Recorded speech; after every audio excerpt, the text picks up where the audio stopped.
Your daughter-in-law's here with some men. She says she's the new owner, and she's going to take the furniture." Mr. Evans' voice sounded nervous on the phone. It was 5 in the morning, and I was in my beach house, still lying down, with the window open, letting the cool ocean breeze drift in. I'd come here right after Elijah's wedding, seeking peace, distance, a break from everything I'd been feeling over the last few months. I slowly sat up in bed. I didn't feel panic. I didn't feel surprise. I felt something strange, almost like satisfaction. "Don't stop her, Mr. Evans." My voice came out calm, serene. "Let her in. She's going to find a surprise." There was a confused silence on the other end. "Are you sure, Ms. Montgomery?" "Completely sure. Let her pass with her men. Just make sure she signs the visitor log with her full name and ID." I hung up and immediately opened the app on my cell phone, the one for the security cameras I'd installed 3 weeks ago. No one knew about them. Not Elijah, not Rhiannon, not even my friend Charlotte. They were tiny, invisible, strategically placed in every corner of the condo. Living room, kitchen, bedrooms, main entrance. They were all live streaming and recording directly to the cloud. The image popped up on my screen. There she was, Rhiannon Thurman, my daughter-in-law of barely 4 months, standing in the lobby of my high-rise, talking to the men accompanying her. 3 big guys in moving company uniforms. One of them was carrying empty boxes. Another was checking something on a clipboard. Rhiannon had her hair pulled back and was wearing activewear, as if she'd come from the gym. But her face showed something else: anxiety, urgency, determination. I watched her speak to Mr. Evans. She was gesticulating wildly, pointing toward the elevator. Although I couldn't hear what she was saying, I read on her lips something that made me clutch my phone tighter. "It's my right. It belongs to me now." I tapped the screen and changed to the camera for the hallway on my floor. It was still empty, silent. My apartment door was closed, intact. I returned to the lobby image. Rhiannon was already getting into the elevator with the 3 men. Mr. Evans stayed behind, watching them leave with a worried look on his face. A good man. He'd worked in that building since I moved in 10 years ago. He knew my routine. He knew I'd been alone since my husband passed. He always greeted me with respect. I took a deep breath. My heart was racing now, but not from fear. It was anticipation, like when you know something important is about to happen, and you, for the first time in a long time, are in control. The elevator climbed. 6th floor, 7th, 8th, 9th. My condo was on the 10th. I watched the doors open, and Rhiannon stepped out first, hurried, followed by the men. She walked directly to my door and pulled something out of her purse. A key. My key. The image was clear. The hallway camera captured everything. Rhiannon put the key in the lock, twisted it, and the door opened.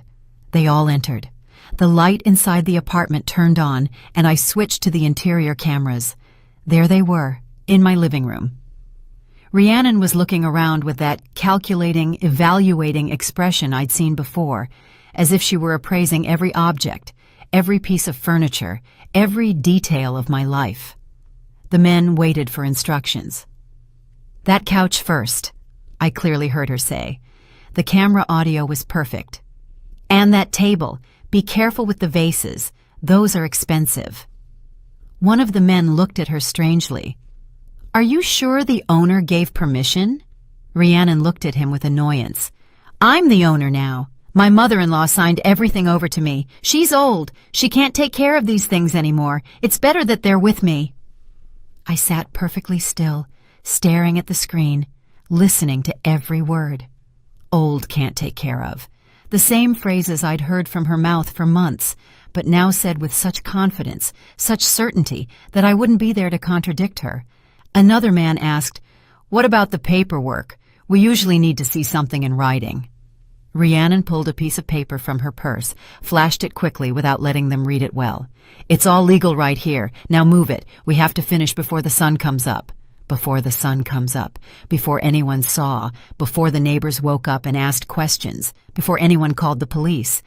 But it was already too late for that, because while she was talking, while the men were beginning to lift my furniture, while Rhiannon was checking the drawers of my dresser looking for who knows what, the cameras were recording everything, every movement, every word.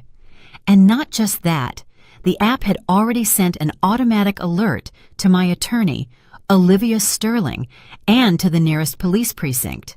I'd set up that system 3 weeks ago, 3 weeks after the dinner at Elijah's house where I felt sick. 3 weeks after I started noticing strange things. 3 weeks after I heard Rhiannon talking softly on the phone about accelerating the process. I looked back at the screen. Rhiannon had entered my bedroom. I watched her open my closet, check my vanity, and reach into my jewelry box. She pulled out a necklace that my late husband had given me for our 20th anniversary. She held it up to the light, smiled, and slipped it into her pocket. "I'll take this one, too." One of the men appeared at the door. "Ma'am, there's a lot of stuff here. Are you taking everything?" Rhiannon turned around. "Everything that's worth anything. My mother-in-law doesn't need it anymore. She's in a better place now." The way she said it, as if I were already dead, as if my life had ended and she were just picking up the remains. I closed my eyes for a moment. I took a deep breath. The sound of the ocean calmed me. When I opened them again, I touched another icon on the app. The cameras had a special feature. They could record conversations even when people thought they were speaking privately. Rhiannon had returned to the living room, took out her cell phone, and called someone. She waited. Then she spoke. "I'm inside.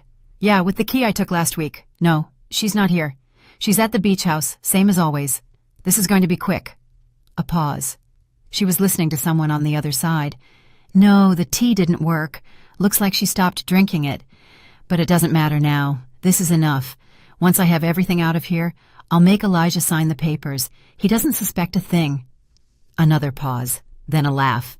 "Obviously, he won't like it at first, but when he sees that it's already done, what's he going to do? She doesn't have anyone else. We're her only family." My hand tightened on the phone. The tea. Those afternoons at Elijah's house, when Rhiannon insisted I stay for a snack, when she prepared that herbal tea she claimed was good for circulation, for sleep, for the nerves.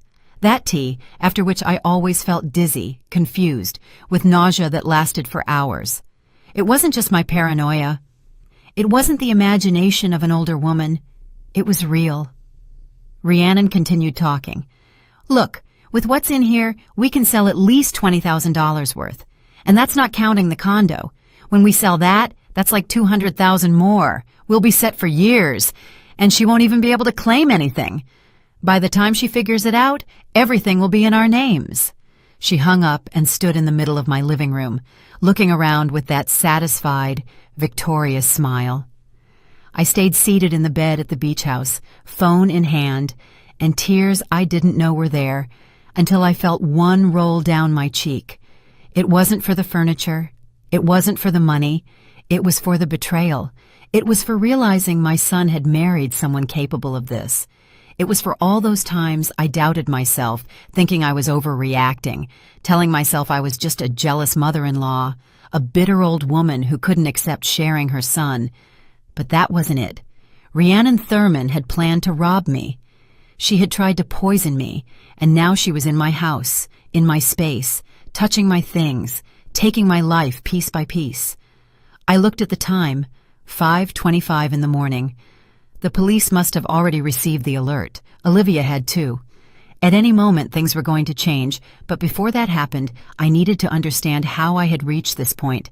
How a 60-year-old independent widow who had raised her son alone after her husband died, who had worked her entire life, who had bought this apartment with her own money, had ended up being seen as an obstacle, as something to be moved out of the way. I needed to remember where all this began. It all started 4 months ago, when Elijah called to say he'd met someone special. I was at the salon with Charlotte next to me. We went together every week, usually on Thursday afternoons. It had been our ritual for years. We'd get our hair done, get our nails done, and catch up on our lives. Charlotte was 62, 2 years older than me, and a widow, too. We'd met in a morning walking group at the park, and we'd been inseparable ever since. When the phone rang and I saw Elijah's name, I smiled. My son didn't call as often as he used to, but when he did, he always brightened my day. "Mom, I have to tell you something." His voice sounded different, excited, nervous. "Tell me, honey." "I met someone, an amazing woman. Her name is Rhiannon. We've been dating for 3 months, and I think she's the one." I stayed still under the hairdryer. Charlotte looked at me curiously. 3 months, and I knew nothing? 3 months, and he had never introduced her? I swallowed the little pang I felt in my chest and smiled, even though he couldn't see me. "That's wonderful news, Elijah.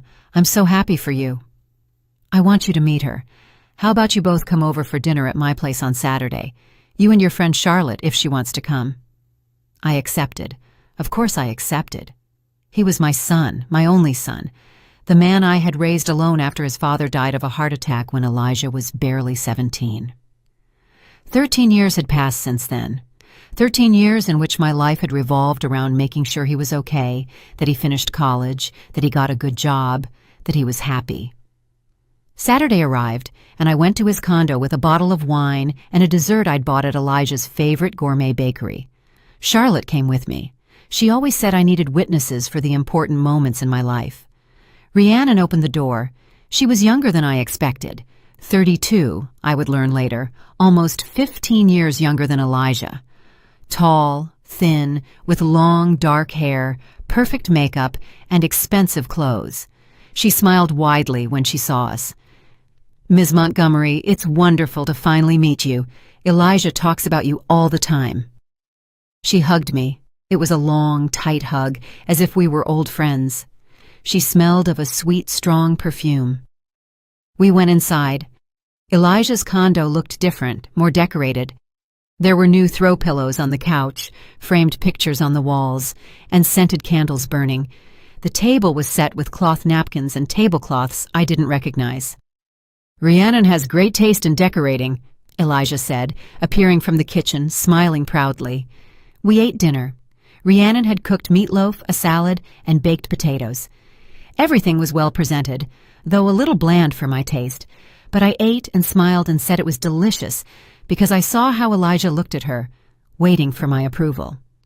During dinner, Rhiannon talked a lot about her job at an advertising agency, about her plans to open her own business someday, about how wonderful Elijah was, about how happy she was to have met him. She asked about my life too, where I worked, if I was retired, if I lived alone, if I had many friends. "It must be difficult to be alone in that big condo," she said at one point with a compassionate tone, "especially at your age." My age. I was 60, not 80. I worked part-time as an accounting consultant. I went to the gym 3 times a week. I had a group of friends I saw regularly. I drove my own car, paid my own bills, and traveled when I wanted. I didn't feel alone. I didn't feel incapable. But the way she said it, as if it were an obvious fact, made me uncomfortable. "I'm doing just fine," I replied simply. "I like my independence." Rhiannon smiled. Of course. But still, if you ever need help with anything, Elijah and I are here. We're family now." Family? They'd been dating for 3 months, and she was already talking about family. Charlotte glanced at me sideways. I knew that look. It was her way of saying, "Be careful." After dinner, Rhiannon insisted on preparing tea. I brought some special herbs. They're great for digestion and for relaxing. She returned from the kitchen with 4 steaming cups. The tea had a strange smell, something between mint and something else, bitter, that I couldn't identify. I drank a little out of politeness. Charlotte barely tasted hers. Elijah finished his whole cup, praising the flavor. Rhiannon watched us as we drank, smiling. Half an hour later, I started to feel dizzy. A mild dizziness at first, then stronger. The room seemed to be moving slightly. I told Elijah I should leave, that I was tired. Charlotte drove me home in my own car because I didn't feel capable of driving. "I don't like that woman," Charlotte said when we were in the elevator going up to my condo. "There's something off about her. And did you taste the flavor?" I had noticed it too, but I hadn't wanted to admit it. I hadn't wanted to be that mother-in-law, that woman who never accepts anyone because no one is good enough for her son. In the following weeks, Rhiannon started appearing more in my life.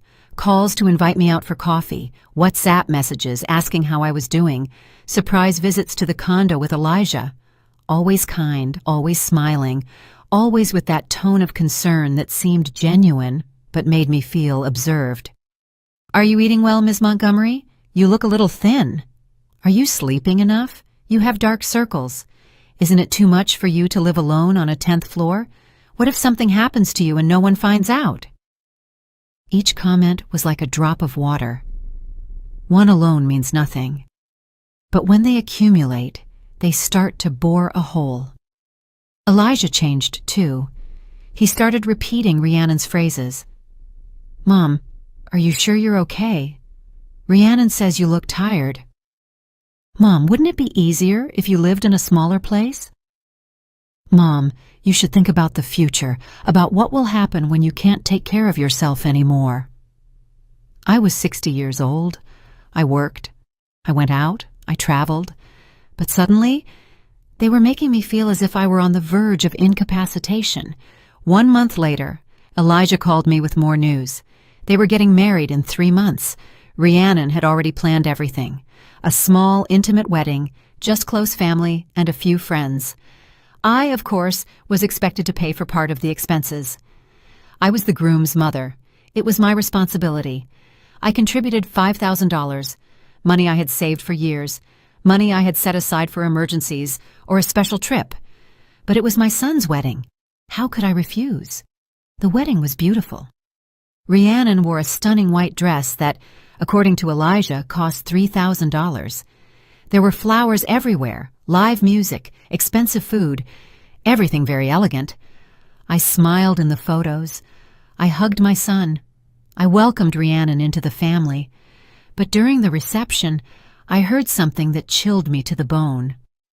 I was in the restroom, touching up my makeup, when I heard voices on the other side of the door. It was Rhiannon talking to someone. A friend, I assumed. "I'm telling you, this marriage is the best investment I've ever made. Elijah is easy to manage, and the old lady has money. A condo worth $200,000, savings, a beach house, and the best part is, she doesn't have anyone else. Only Elijah. Everything is going to be ours eventually." The other voice laughed. "What if she doesn't want to?" "That's why I'm working on it. I've already got her half convinced she's too old to take care of her things. Give it a few more months and she'll be begging us to help her." They left the restroom. I stayed inside, clutching the sink, trying to breathe. It wasn't my imagination. I wasn't being paranoid. Rhiannon Thurman had planned everything from the start. That night at the beach house where I went after the wedding, I made a decision. I wasn't going to be a victim. I wasn't going to let them steal what I had built. I wasn't going to keep quiet while they treated me like an inconvenience that needed to be moved out of the way. I called Olivia Sterling, my attorney and friend, for years. I told her everything, every strange detail, every out-of-place comment, every moment I felt manipulated. "Aisha, you need to protect yourself," she told me. "And you need evidence, because if this goes legal, your word alone won't be enough. She'll say you're confused, that you're paranoid, that your age is affecting you." It was Olivia's idea to install the cameras. Small, invisible cameras with high-quality audio throughout my home, connected to an app on my phone, programmed to record everything and send automatic alerts if anyone entered without my permission. "If she tries anything, you'll have proof," Olivia said, "and that proof will sink her." I installed the cameras 3 weeks ago. I also changed the locks, but I left an old key hidden where I knew Rhiannon would find it. I wanted her to think she still had access. I wanted her to feel secure. And it worked. Because now, as I sat in the beach house looking at my phone, she was in my condo, stealing my things, confessing her plans, burying herself. 2 weeks after the wedding, while I was still processing what I'd heard in the restroom, Rhiannon started the next phase of her plan. She invited me to lunch at her condo. Well, now it was her and Elijah's condo. He had bought it 2 years ago with my help, a loan of $10,000 that he never paid back, but it didn't matter. He was my son, and I wanted to help him. I arrived with a potted plant as a housewarming gift. Rhiannon opened the door wearing an apron, as if she had been cooking all morning. The house smelled of home-cooked food. She hugged me with the same exaggerated enthusiasm as always. "Miss Montgomery, how lovely! Come in, come in!" "Elijah is at work, but I wanted us to have some time alone to get to know each other better. We're family now." I sat on the couch, the same couch I had helped Elijah buy. Rhiannon brought lemonade in tall glasses with ice and mint. As we drank, she asked me about my daily routine. "You still go to the gym 3 times a week? Isn't that too tiring?" "I enjoy it. It keeps me active." She nodded with that knowing, understanding expression. "That's admirable. But you have to be careful. At a certain age, your body doesn't respond the same way. My grandmother fell at the gym 2 years ago. She fractured her hip. She never walked properly again." I took another sip of lemonade. It tasted strange, too sweet, with a bitter note at the end. "And that condo is so big," Rhiannon continued. 10 floors high, so many rooms. Don't you feel lonely up there? Aren't you afraid something might happen and no one will find out?" "I have friends who live nearby. Charlotte comes over often." "Yes, but still, a woman your age living alone. Elijah worries about you a lot, you know. He always says he's anxious to think about something bad happening to you." My age again, as if 60 years old were synonymous with incapacity. We ate baked chicken with vegetables for lunch. The food was fine, though again, a little bland. Rhiannon insisted I eat more, serving me large portions. After lunch, she prepared that tea again, the same one from the first dinner, the same herbs with that strange smell. "It's wonderful for digestion and helps you sleep better. You mentioned you sometimes have insomnia." I had never mentioned that. I slept perfectly well, but she said it with such certainty that for a moment I doubted my own memory. I drank the tea out of politeness. This time, the bitter taste was stronger. I forced myself to finish it while Rhiannon watched me with that fixed smile. "Ms. Montgomery, I want to talk about something important." She leaned forward as if sharing a secret. "Elijah and I have been thinking. You have a lot of property, a lot of responsibilities. The condo, the beach house, the accounts, the taxes. Wouldn't it be easier if we helped you manage all that?" My heart beat faster. "I manage my affairs just fine." Of course. I'm not saying you can't, just that sometimes it's good to have help. Someone younger who understands technology, banks, all those modern things. We could make Elijah a co-owner, for example, just for security. So if anything happens to you, everything is in order. Co-owner. That word hit me like ice water. I don't think that will be necessary. Rhiannon maintained her smile, but something changed in her eyes. "Well, think about it. It's just a suggestion. We only want to take care of you." Half an hour later, I started to feel sick again. The same dizziness as the first time. Nausea. The room swayed slightly. I told her I should leave. Rhiannon insisted on calling a taxi, saying I wasn't in a condition to drive. She was right. I wasn't. In the taxi, on the way home, I opened my WhatsApp. I had messages from my gym friends, photos of Charlotte at the park, a video from my niece in Spain. Real people, real life, reminding me that I wasn't alone or useless, as Rhiannon wanted me to feel. In the following days, Rhiannon's calls and messages intensified. "Good morning, Ms. Montgomery." "Good afternoon. How did you sleep? What did you do today?" Every message was disguised as concern, but it felt like surveillance. Elijah also started asking strange questions. "Mom, did you pay the electric bill this month and the water? Are you sure?" As if I were suddenly incapable of remembering to pay my own bills I had paid for 40 years without a problem. One afternoon, I was in the living room with Charlotte when Rhiannon showed up unannounced. She rang the doorbell, came up without me giving permission, and arrived at my door with a grocery bag. "I brought you some things. Fruit, bread, milk. I was passing by and thought of you." Charlotte was sitting in my living room. She looked at Rhiannon with that expression I already knew. Distrust. "That's very kind of you," I said, taking the bag. I hadn't invited her in, but she entered anyway. What a big condo. She walked through the living room, looking at everything, touching the furniture. "And those paintings are valuable. They were your husband's, right? Beautiful. It must be hard to keep all this clean. So many rooms, so many things. Haven't you thought about simplifying, selling some things, moving to something smaller, more manageable? Charlotte stood up. Aisha manages her home perfectly well. Rhiannon looked at her as if she had just noticed her. Of course. I'm just saying that sometimes less is more, especially as one gets older.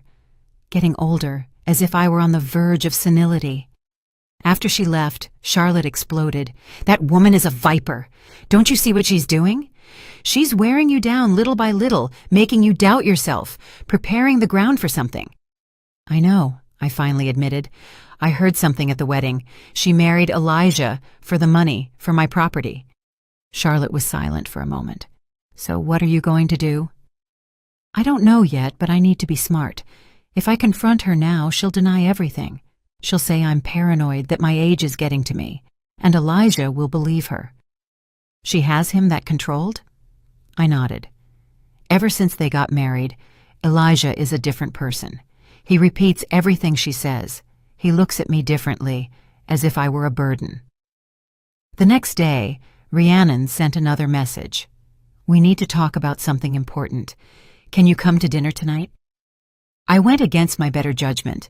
I went because I still had that small hope that I was wrong, that Rhiannon really cared, that my son hadn't traded me for a woman who only saw dollar signs where she should see family. The dinner was tense. Elijah was quiet. Rhiannon talked non-stop. After dessert, she pulled out some papers. Ms. Montgomery, we prepared something. She placed them on the table. It's a simple power of attorney, nothing complicated, just so Elijah can help you with your bank accounts, payments, and property. You just have to sign here. I looked at the papers. My name was written there with blank spaces for my signature. Legal words I barely understood. I won't sign anything without my attorney reviewing it first. Rhiannon's face hardened for a fraction of a second. Then the smile returned. Of course, it's smart to be careful, but this is just to make things easier for you, so you don't have to worry about anything. I'm not worried. I manage my affairs just fine. Mom, Elijah finally spoke. His voice sounded tired. We're just trying to help you. Why are you making this so difficult? Why was I making it difficult? As if taking care of my own things were an act of stubbornness and not common sense. I stood up. I'm leaving. Rhiannon stood up too. It's fine. Take the papers. Think about it calmly. But truly, Ms. Montgomery, this is for your own good. We only want to protect you. Protect you. That word haunted me all the way home because I knew that when people say they want to protect you, sometimes what they really want is to control you. The week after I refused to sign the papers, everything got worse. Elijah stopped answering my calls as often. When he did, his responses were short, cold. Rhiannon, on the other hand, called me more, always with that sweet, concerned voice that was already getting on my nerves. Ms. Montgomery, Elijah is very sad. He says you're not treating him well, that you're ignoring him, that you're cold to her. I was at the park with my walking group, 5 women between 55 and 68, all widows or divorced, all independent. We met 3 times a week at 6 in the morning to walk 3 miles around the lake. Afterward, we drank coffee at the kiosk and talked about our lives. I didn't reject anyone, I told Rhiannon, moving a little away from the group. I just said I needed my attorney to review the papers. That's normal. Yes, but Elijah felt like you don't trust him, like you think he's going to do something bad to you. Rhiannon, they are my properties. I have the right to be careful. There was a silence. Then her voice changed slightly, colder. Right. You have a point. Well, I hope your attorney tells you everything is in order. We only want the best for you, even if you don't see it that way. She hung up. I returned to my friends. Shirley Dixon, the oldest in the group, looked at me with concern. Everything okay? My daughter-in-law.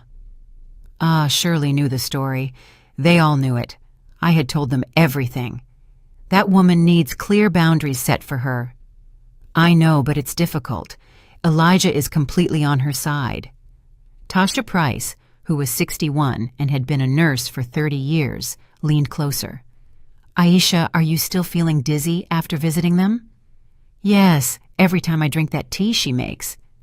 "Don't take anything else she gives you. Nothing. No food, no drink, nothing." "Do you really think she could be putting something in it?" Tasha looked at me seriously. "I've seen cases. People who use herbs, medications, anything to make a person seem confused, sick, incapable. Then they say the person needs help, that they can't take care of themselves, and they end up taking control of everything." Her words chilled me, because it made sense. Everything made sense. That afternoon, I went to see Olivia Sterling. Her office was downtown, in an older but well-maintained building. Olivia was 65, with completely white hair. She wore short, thick glasses and a brilliant legal mind. She had been my attorney since my husband passed away. I showed her the papers Rhiannon had wanted me to sign. Olivia read them in silence. Her expression grew increasingly serious. Finally, she put them on her desk and looked at me. "Aisha, if you had signed this, you would essentially be giving Elijah complete power over all your accounts, properties, and financial decisions. They could sell your condo without your consent. They could empty your bank accounts. They could do whatever they wanted." I felt like I couldn't breathe. But Rhiannon said it was just to help me, to help themselves. "This isn't a document of help. It's a document of transfer of power, and it's drafted in a very clever way. Any judge who sees it will think you are not in a condition to handle your own affairs." "What do I do?" Olivia leaned back in her chair. "First, never sign anything without consulting me. Second, we need to protect you legally. I'm going to draft documents that clearly state you are fully competent, that you make your own decisions, and that no one has authority over your assets except you. Third, and this is important, you need evidence of what's happening. What kind of evidence? Recordings, messages, anything that proves they are manipulating you. Because if this goes to court, and I suspect it might, your word alone won't be enough. They will say you're confused, that your age is affecting you. They will paint you as a senile old woman who doesn't know what she's doing." That word, old, as if being 60 automatically made me invalid. "What if I install cameras in my condo?" Olivia raised an eyebrow. "Cameras to record if they try to enter without my permission or if they say anything incriminating when they're there. It's your property. You have every right to install security cameras, and yes, they could be useful as evidence." I left her office with a plan. That same afternoon, I searched online. I found small, wireless cameras with high-definition audio. They connected to an app on my phone and automatically recorded when they detected motion. They saved everything to the cloud. They cost $800 for a package of 6 cameras. I bought them without thinking twice. They arrived 3 days later. I spent an entire afternoon installing them. In the living room, hidden behind a picture frame. In the kitchen, above the refrigerator. In my bedroom, on the bookshelf. In the dining room, in a decorative plant. In the study, behind some books. At the entrance, camouflaged in the smoke detector, I downloaded the app, configured the notifications, and tested them. Everything was perfect. I also changed the locks on my condo, but in a clever way. I hired a locksmith and asked him to leave the old, inoperable lock installed and put a new one right underneath it. From the outside, it looked like there was only one lock, but the old key that Rhiannon had probably copied no longer worked at all. And then I waited. I didn't have to wait long. 2 days later, I was at the supermarket when my phone vibrated. A notification from the cameras. Motion detected in the apartment. I opened the app. My heart pounded. It was Rhiannon. She was in my living room, alone, walking slowly, looking at everything. She opened the drawers of my dresser, checked the papers inside. She took photos with her phone of some documents.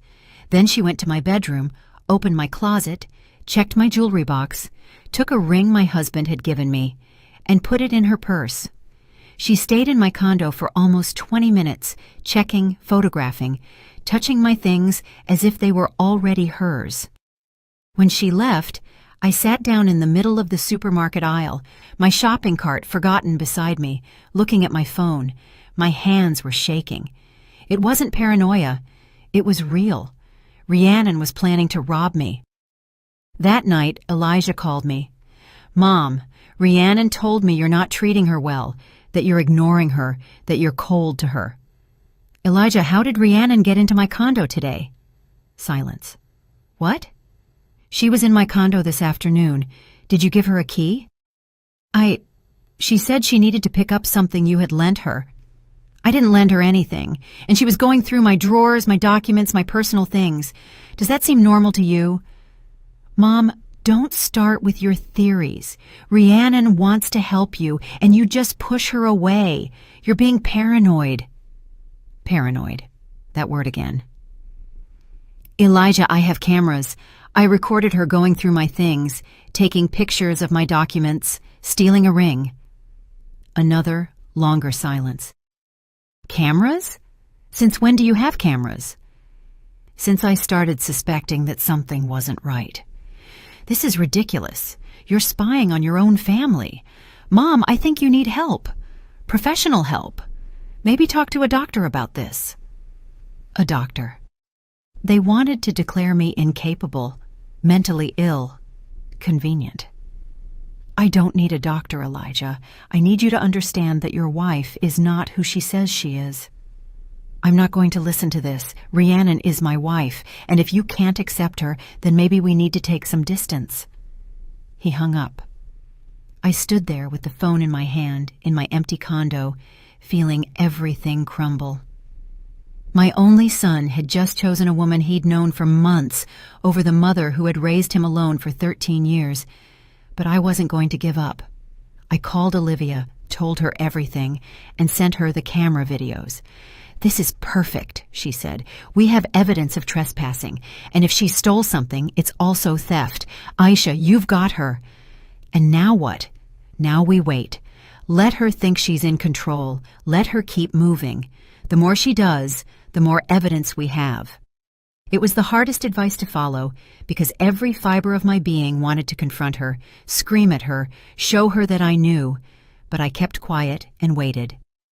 The final humiliation came at the family lunch Rhiannon organized 2 weeks later. She called me on a Tuesday morning. Her voice sounded cheerful, as if nothing had happened, as if I didn't know she had entered my condo without permission, stolen my ring, and photographed my documents. "Ms. Montgomery, I want us all to come together this Sunday, a family lunch. I'm inviting my mother and my brother too. It'll be nice for you to meet them." I almost said no, but then I remembered Olivia's words. Let her think she's in control. The more she does, the more evidence we have. "All right, I'll be there." "Perfect. And Ms. Montgomery, please bring the beach house documents. Elijah and I want to help you organize the tax paperwork. You know, those things get complicated at a certain age." At a certain age. Every time she said it, it was like a small punch. I arrived at their condo at noon on Sunday. I rang the doorbell and Rhiannon opened it. She was wearing an elegant dress, perfect makeup, and a radiant smile. "Ms. Montgomery, it's wonderful to see you." "Come in, come in." In the living room were Elijah, an older woman I assumed was Rhiannon's mother, and a young man in his 30s who must have been her brother. There was also another couple I didn't know. "They're Ramon and Olivia Ortega, my aunt and uncle," Rhiannon said. "Not Olivia Sterling, my attorney, obviously another Olivia." I sat on the couch. Rhiannon's mother looked me up and down with an expression I couldn't decipher. The brother didn't even greet me. He just nodded as he checked his phone. Rhiannon brought wine. I politely declined and asked for water. I wasn't going to drink anything she gave me. I had learned that lesson. During lunch, Rhiannon dominated the conversation. She talked about her business plans, about how well Elijah was doing at work, about how happy they were together. I ate in silence, responding only when asked something directly. After dessert, Rhiannon changed her tone. "Well, now that we're all family, there's something important we want to share." She looked at Elijah. He looked uncomfortable, but nodded. "We've been worried about Ms. Montgomery." All eyes turned to me. Lately, we've noticed she's been very forgetful. Rhiannon continued with that soft, concerned voice. She forgets things. She gets confused about dates. The other day she called me thinking it was Thursday when it was Sunday. That was a lie. It had never happened. And she's been very paranoid, she added. She installed cameras in her condo because she thinks someone is spying on her. She accuses us of things we haven't done. Rhiannon's mother made a sound of pity. Poor thing. It's normal at that age. My mother was the same before we had to place her in assisted living. I felt the heat rise to my face. I am not confused, and I installed the cameras because someone entered my condo without my permission. Rhiannon looked at me with that expression of infinite patience, the way you look at a child who is talking nonsense. Ms. Montgomery, I went in because you had told me I could stop by to pick up that book you lent me. Don't you remember?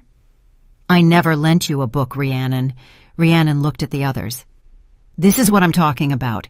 She doesn't remember things. Elijah intervened. Mom, we're worried. Seriously, living alone in that big condo isn't safe for you anymore. You've had falls. I've never fallen. You fell in the bathroom 2 weeks ago. You told me on the phone. That wasn't true either. I had never said that. Rhiannon's brother spoke for the first time. Look, ma'am, I know it's hard to accept, but my grandmother was the same. She started by denying anything was wrong and ended up lost on the street, not remembering her address. I stood up. I am not going to stay here and listen to this. Rhiannon stood up too. Ms. Montgomery, please sit down. This is important. We love you. We want to help you, and that's why we've prepared a solution. She pulled some papers out of a folder that was on the table. Papers different from the first time. We spoke with an attorney. This is a voluntary guardianship. Basically, you agree that you need help managing your affairs and authorize us to do it for you. It's the best way. That way you can continue living peacefully without worrying about anything. I looked at the papers. Then I looked at Elijah. My son, the man I had raised, wouldn't look me in the eye. I will not sign that. Rhiannon's mask fell for a second. I saw pure rage in her eyes, but she quickly recomposed herself. Ms. Montgomery, if you don't sign voluntarily, we'll have to initiate a legal process. We have witnesses. She pointed to everyone in the room. Everyone here can confirm that you are not well, that you are confused, that you need help. A judge will order a psychological evaluation. And when that evaluation proves you can't take care of yourself, they'll assign you a guardian anyway. Better that it's family, don't you think? It was a trap. A perfect trap. If I signed, I lost everything. If I didn't sign, they would legally force me. And they had witnesses willing to lie for her. I felt something break inside me. It wasn't fear. It wasn't sadness. It was a cold, absolute clarity. I need to use the restroom. Rhiannon smiled. Of course, it's the first door on the left. I went to the restroom, closed the door, and took out my phone. I texted Olivia, my real attorney. They are trying to force me to sign guardianship. They have false witnesses. I need help. Her response came in seconds. Don't sign anything. Get out of there. I am initiating legal action immediately. We have the recordings. This is coercion. I took a deep breath, washed my face, and looked at myself in the mirror. I saw a 60-year-old woman who was tired. Yes, scared, too, but not defeated. I left the restroom. Everyone was waiting for me in silence. I will not sign, I said in a clear voice, and if you try to force me, my attorney will take legal action against all of you for coercion and fraud. Rhiannon stood up. Fraud! How dare you! I know exactly what you're doing. I know you entered my condo without permission. I know you stole my ring. I know you've been making things up about me to make it look like I'm incapacitated. And I have proof of everything. The room fell into absolute silence. Elijah finally looked at me. Mom, what are you talking about? Ask your wife about the gold ring she took from my jewelry box 2 weeks ago. Ask her about the photos she took of my documents. Ask her about her phone conversations, where she talks about my condo as if it were already hers. Rhiannon gave a nervous laugh. This is ridiculous. Elijah, do you see what I'm talking about? She's delusional. I have recordings, I said simply. The color drained from her face. Cameras with audio throughout my condo, recording every time someone enters, saving everything to the cloud, and my attorney has copies of everything. I turned to Elijah. Son, I love you, but your wife married you for money, for my property, and she's been trying to make me seem incapable so she can take everything from me. That's not true! Rhiannon's voice was sharp. Elijah, don't believe her. She's sick. She's seeing things that don't exist. But Elijah was looking at me differently now, as if he were finally seeing something that had been there all along. I grabbed my purse. I'm leaving, and the next time someone enters my condo without my permission, I'm calling the police. I walked out. No one stopped me. In the elevator going down, my hands were shaking. I had broken the silence. I had shown my cards, but I didn't have another choice. Outside in my car, I sat for a long time. The phone rang. It was Charlotte. How was lunch? Horrible. I'll tell you later. Are you okay? No, I said. I'm not okay, but I will be. I will be. I drove to the beach house. I needed to be far away.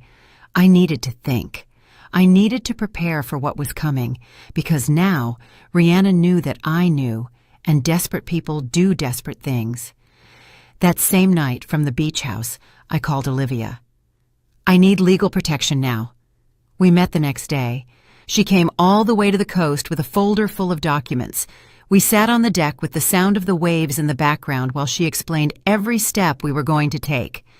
First, we're going to get a complete psychological evaluation from a certified professional to prove you are in full use of your mental faculties. No dementia, no confusion, nothing that justifies a guardianship. I nodded. How long will that take?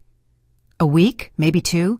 It's several sessions, cognitive tests, interviews, but it's fundamental because when Rhiannon tries to say you're incapacitated, we'll have recent medical evidence to contradict it. What else? We are going to update your will and put in very specific clauses that no property can be sold or transferred without your express authorization before a notary, and that any change requires the approval of 2 independent witnesses. Basically, we're going to shield everything. I took a mental note of everything. You also need to change your bank accounts, open new accounts at a different bank, and transfer your money there. Accounts to which only you have access. Don't even tell Elijah they exist. And the beach house, that's only in your name, right? Yes, I bought it 5 years ago with my work money. Good. We're going to make sure that's very clear in all the records. And we're going to install cameras here too. If Rhiannon tries to get in, we'll know. I spent the next few days executing the plan. I went to a forensic psychologist Olivia recommended, Dr. Kenneth Holloway, a man in his 50s with 30 years of experience evaluating mental capacity. He gave me memory tests, reasoning tests, and temporal and spatial orientation tests.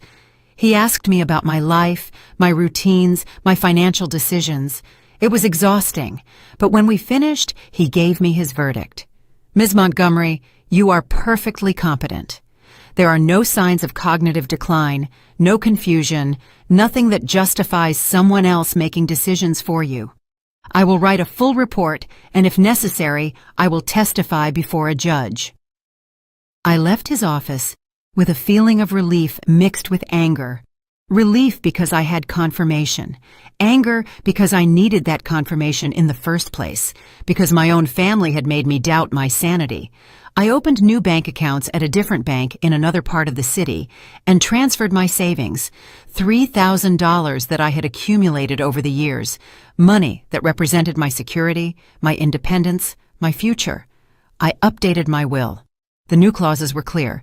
If anything happened to me, the condo and the beach house would be sold, and the money would go to a foundation for older women. Nothing for Elijah while he was married to Rhiannon. Olivia would be the executor. It's drastic, I admitted as I signed, but I can't take any chances. It's smart, Olivia said, and you can change it later if things get better. But for now, you're protected. I installed more cameras at the beach house. I reinforced the locks. I left clear instructions with the neighbors that no one should enter without my direct authorization. During those days, Elijah called me several times. I didn't answer. I wasn't ready. I needed to have everything in order first. Rhiannon also called. She left voice messages. At first, she sounded concerned, sweet. "Ms. Montgomery, please answer. We're worried." What happened on Sunday was a misunderstanding. Then the messages changed tone. "You can't hide forever. We need to resolve this." And finally, thinly veiled threats. "If you don't talk to us, we'll have to take legal measures for your own good." I saved every message, every recording. It was all evidence. A week later, I returned to the city. I had a meeting with Olivia at her office. When I arrived, she had a serious expression. "Aisha, Rhiannon and Elijah have initiated a legal process. They are requesting an evaluation of your mental capacity. They allege that you pose a danger to yourself." I felt a hollow in my stomach. They can do that? They can try, but we are prepared. We have your psychological evaluation. We have the camera recordings. We have evidence that Rhiannon entered your condo without permission, stole items, and has been slandering you. When we present all that to the judge, their case is going to fall apart. When is the hearing? In 2 weeks. But before that, I have something else to show you. She took out her laptop and opened a video file. It was a recording from my condo cameras from 3 days ago when I was at the beach. Rhiannon appeared on the screen, but this time she wasn't alone. She was with a tall, thin man carrying a briefcase. "Who is that?" I asked. "Keep watching." In the video, Rhiannon and the man walked through my condo. She showed him every room. He took notes, took pictures, as if he were appraising the property. "He's a real estate agent," Olivia said. "Rhiannon is trying to sell your condo." My condo, the place where I had lived for 10 years, the home I had built after my husband died. She was selling it behind my back. "But she can't do that without my signature." "She can't do it legally, but listen to what they're saying." Olivia turned up the volume. Rhiannon's voice was clear. "The condo is worth around $200,000, maybe more. It's in an excellent location. My mother-in-law will be in an assisted living facility soon, so we need to sell it fast." The agent asked, "Do you have the paperwork in order yet?" "We're almost there. We're in the process of getting guardianship. Once we have that, we can proceed with the sale immediately." "And she's okay with this?" Rhiannon laughed. "She's not in a condition to be okay or not. That's why we need the guardianship. But don't worry, everything will be legal." The video ended. I kept staring at the black screen. Assisted living. They wanted to put me in a nursing home, sell my condo, keep my money, erase me from my own life. "There's more," Olivia said. She opened another file. This time it was an audio recording, a phone call, Rhiannon's voice talking to someone. "I already found the perfect nursing home. It costs $3,000 a month. With the money from the condo sale, we can pay for years. And in the meantime, we keep the beach house. We can use it or sell it too. That's another $100,000 easily." The other voice, which sounded like her brother's, asked, "What if she resists?" "She can't resist. Once we have guardianship, she has no voice or vote. And if she makes a scene, it just confirms she's crazy. It's perfect." I closed my eyes. The pain in my chest was physical, real, as if something had broken inside. "When did you record this?" I asked. 2 days ago. The cameras picked up her call when she was in your living room, calmly talking about how they were going to dispose of your life. I opened my eyes. The sadness was turning into something else, something cold and hard.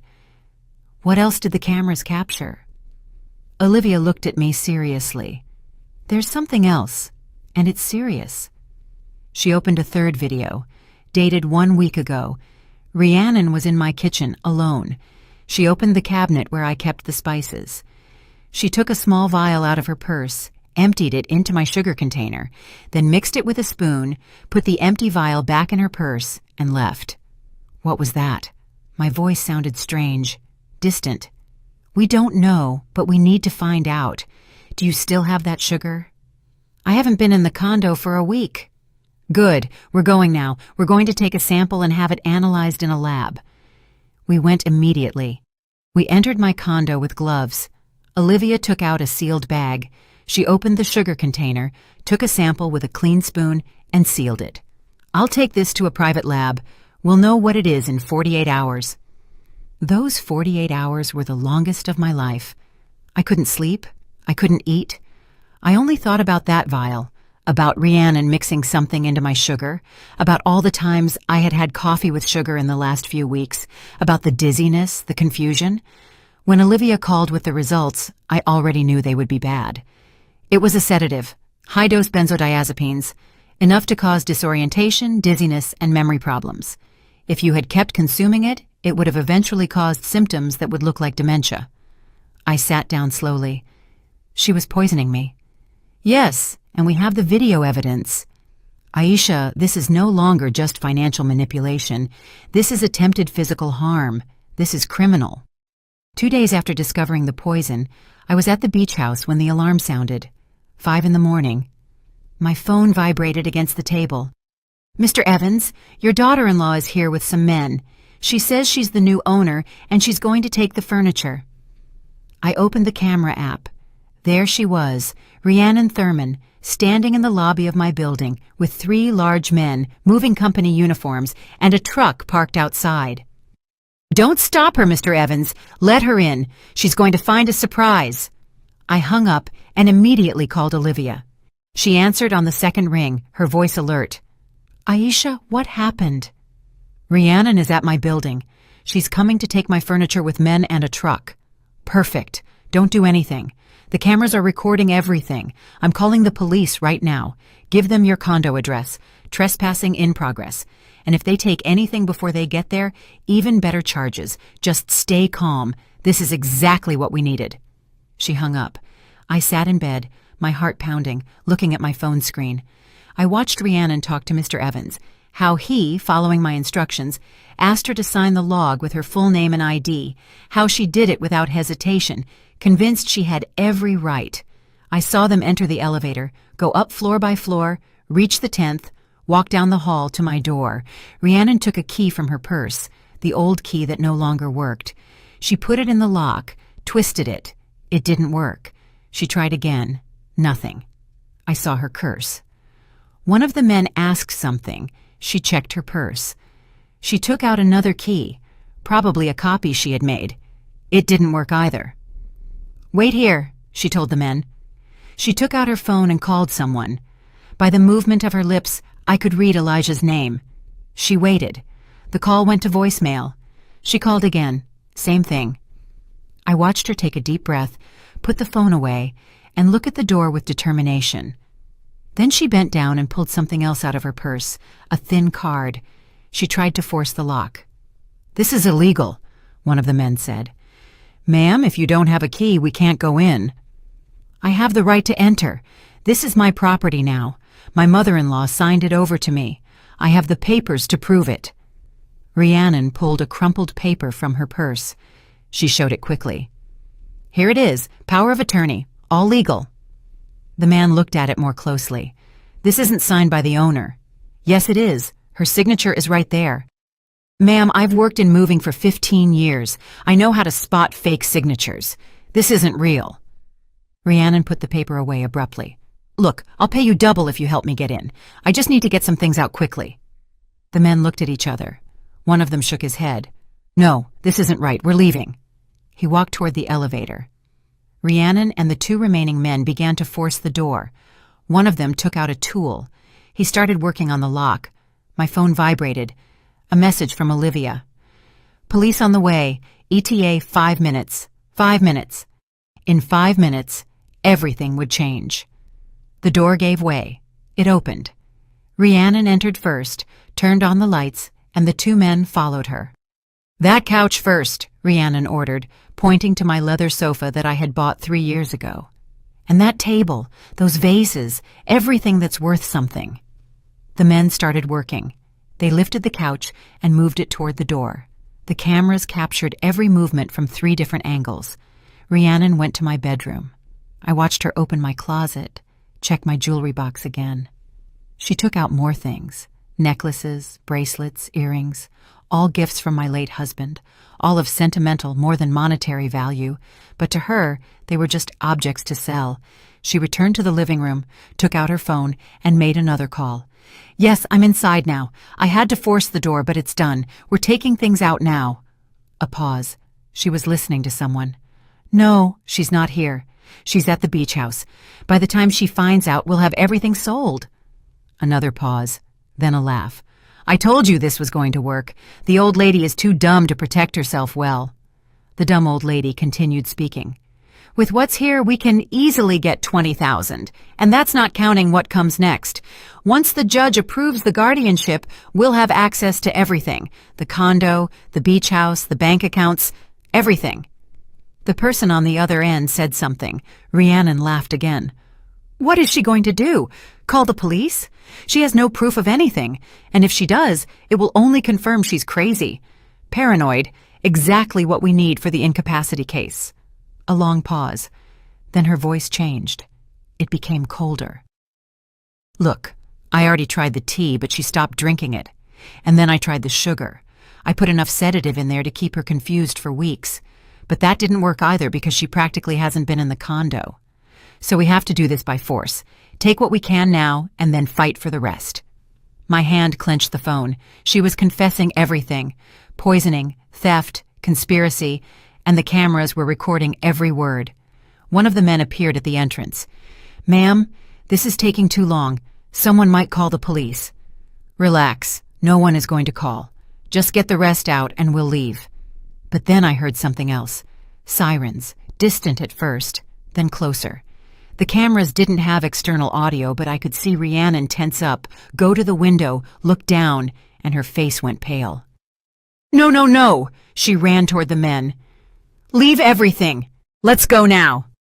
But it was too late. The hallway cameras showed the exact moment the elevator doors opened, and 4 uniformed police officers, hands on their weapons, stepped out and approached my open door. "Police! Nobody move!" I watched Rhiannon try to run to the other exit, how one of the officers stopped her, pushed her against the wall, and put her in handcuffs. "Let me go! You don't understand! I have a right to be here! This condo is mine!" "Ma'am, you're under arrest for trespassing." "No, no! Call my husband. He'll explain. Her mother gave me permission." The owner of the apartment, Ms. Aisha Montgomery, filed a report. "We have an arrest warrant." The 2 men were also handcuffed. One of them yelled that he only worked for the moving company, that he didn't know anything. The other was silent, his head bowed. I watched them take Rhiannon out of my condo as she yelled, struggled, and insisted on her innocence. As the neighbors came out of their apartments, watching, whispering, my phone rang. "Olivia, you saw everything. The recordings are already being sent to the district attorney's office. We don't just have trespassing. We have attempted theft, forgery, and most importantly, we have her confession about the poisoning. Aisha, this is a solid criminal case." I was silent for a moment, processing. After months of manipulation, of feeling invisible, of doubting myself, justice had finally arrived. And now what? Now Rhiannon will spend the night at the police station. Tomorrow she has a bail hearing. We are going to present all the evidence, the recordings, the lab analysis of the sugar, everything. The DA is going to ask that bail be denied because she represents a danger. And Elijah? Olivia sighed. That's the hard part. Elijah doesn't appear in any of the recordings doing anything illegal. Rhiannon acted alone. We can prove that she planned everything, that she entered without permission, that she poisoned the sugar. But Elijah, we don't have proof that he knew. Maybe he had to know, but legally we need proof, and for now we don't have it. I hung up. I sat on the bed, looking at the sunrise through the window. The sky was painted orange and pink. The sea was calm. My phone vibrated again. A message from Elijah. "Mom, please, I need to talk to you. Rhiannon is arrested. I don't understand what's happening. Please call me." I stared at the message for a long time. My son, the man I had raised, the man who had chosen a criminal over his own mother. I didn't answer. Not yet. The bail hearing was 3 days later. Olivia insisted I be present. They need to see you. They need to see that you're not a confused old woman, as Rhiannon wants them to believe. They need to see a strong, coherent woman who knows exactly what was done to her. I dressed carefully that morning. A gray pantsuit, a white blouse, closed-toe shoes. Nothing ostentatious, just professional, dignified. Charlotte came with me. She sat by my side in the courtroom, squeezing my hand. When they brought Rhiannon in, I barely recognized her. No makeup, messy hair, in an orange jail uniform. She looked small, vulnerable. But when her eyes met mine, I saw the same coldness as always. Elijah was there too, in the back row. He looked destroyed. Red eyes, wrinkled clothes, as if he hadn't slept in days. He looked at me with a pleading expression. I looked away. The judge entered, a woman in her 50s, with a serious expression. She reviewed the documents in silence. Then she spoke. Ms. Rhiannon Thurman is accused of trespassing, attempted theft, forgery, and attempted poisoning. How do you plead? Rhiannon's lawyer, a young man in a cheap suit, stood up. Not guilty, Your Honor. My client had reason to be in that condo. Her mother-in-law suffers from dementia and had given her verbal permission. The judge looked at him skeptically. Do you have proof of that verbal permission? Not at this moment, but then it is not relevant. The judge turned to the prosecutor. Does the prosecution have evidence? The prosecutor, an older man with years of experience, stood up. Yes, Your Honor. We have video and audio recordings of the accused entering the apartment of Miss Aisha Montgomery without authorization. We have recordings of the accused confessing to having adulterated food with sedatives. We have laboratory analysis confirming the presence of benzodiazepines in the victim's sugar, and we have witnesses who confirm the accused forced entry with the help of third parties. Rhiannon leaned toward her lawyer, whispering furiously. He shook his head. Your Honor, the prosecutor continued, Ms. Thurman represents a clear danger to the victim. For months she has been trying to make her seem mentally incapacitated to take her property. She reached the point of poisoning her. If bail is granted, there is a risk that she will try to contact the victim or destroy additional evidence. The judge looked at Rhiannon. Anything to add, Ms. Thurman? Rhiannon stood up. Her voice sounded shaky. Your Honor, this is a horrible misunderstanding. I love my mother-in-law.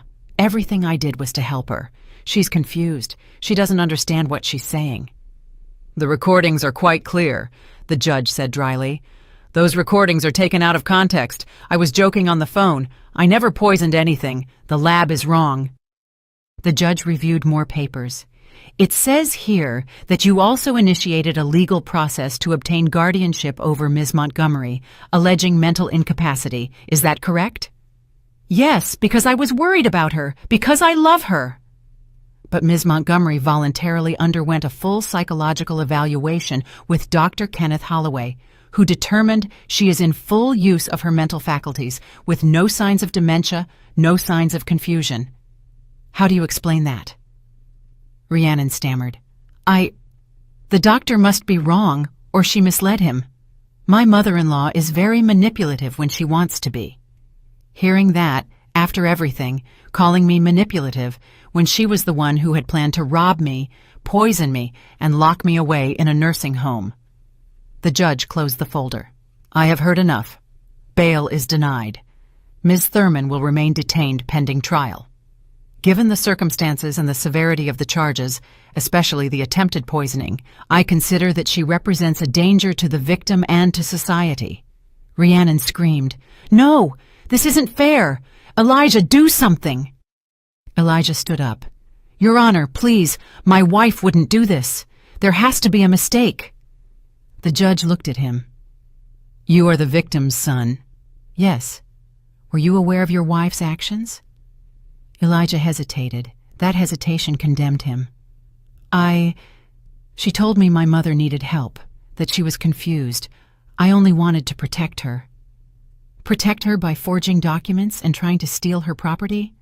No, I never.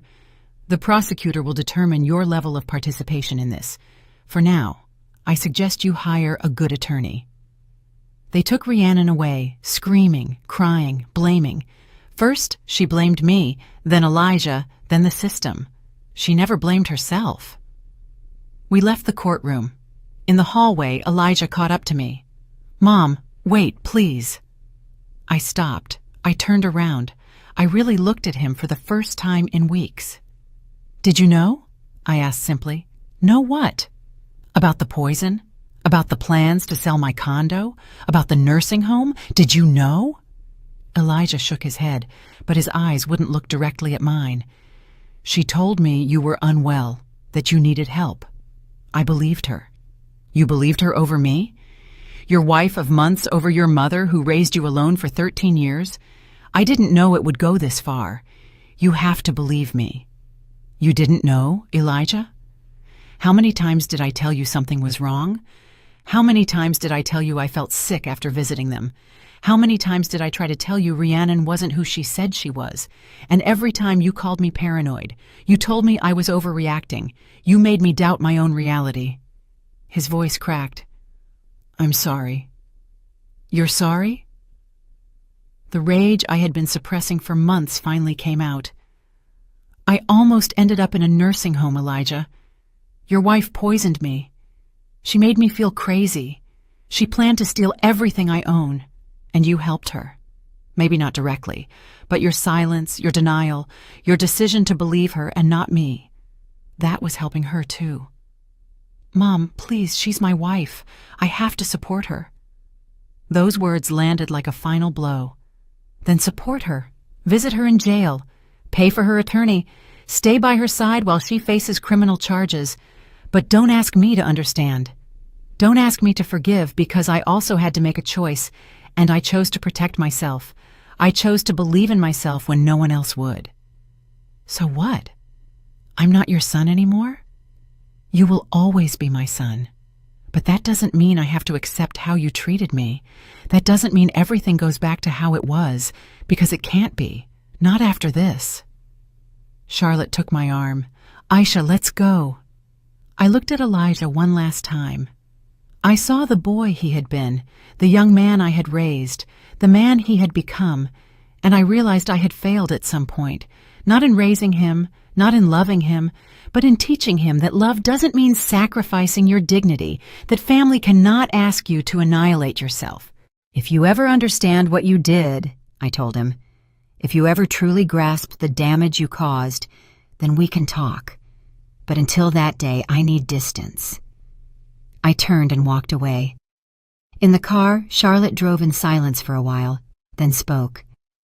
"You did the right thing. It doesn't feel like the right thing. It never feels that way at first, but in time, you'll see it was necessary." That night, alone at the beach house, I sat on the deck looking at the ocean. My phone rang. A message from Olivia. "The DA is proceeding with all charges against Rhiannon. The trial will be in 3 months. Your testimony will be critical. Are you prepared?" I looked at the message. 3 months. 3 months of waiting, of remembering, of reliving everything. But also 3 months of healing, of rebuilding, of learning to be myself again. I replied, "I'm prepared." And I was, because for the first time in a long time, I wasn't afraid. I had clarity, I had strength, and I had something Rhiannon could never take from me. I had my truth. The trial arrived 3 months later. During that time, I lived peacefully at the beach house. Charlotte visited every weekend. My friends from the walking group called often, sending messages of support, photos of their lives. Shirley sent me a video of her granddaughter dancing. Tasha shared healthy recipes, small gestures that reminded me I wasn't alone. I went back to the gym. I resumed my yoga classes. I cut my hair shorter, a change I had wanted to make for a long time but never dared to. I took selfies with Charlotte at the salon and uploaded them to my WhatsApp. I felt alive again, free. Elijah tried to call me several times during those months. I didn't answer. I wasn't ready. Maybe I never would be, and I had to accept that possibility. The day of the trial, I arrived early. I wore a light blue dress, simple but elegant. Olivia was waiting for me at the courthouse entrance. "Ready?" she asked. "Ready."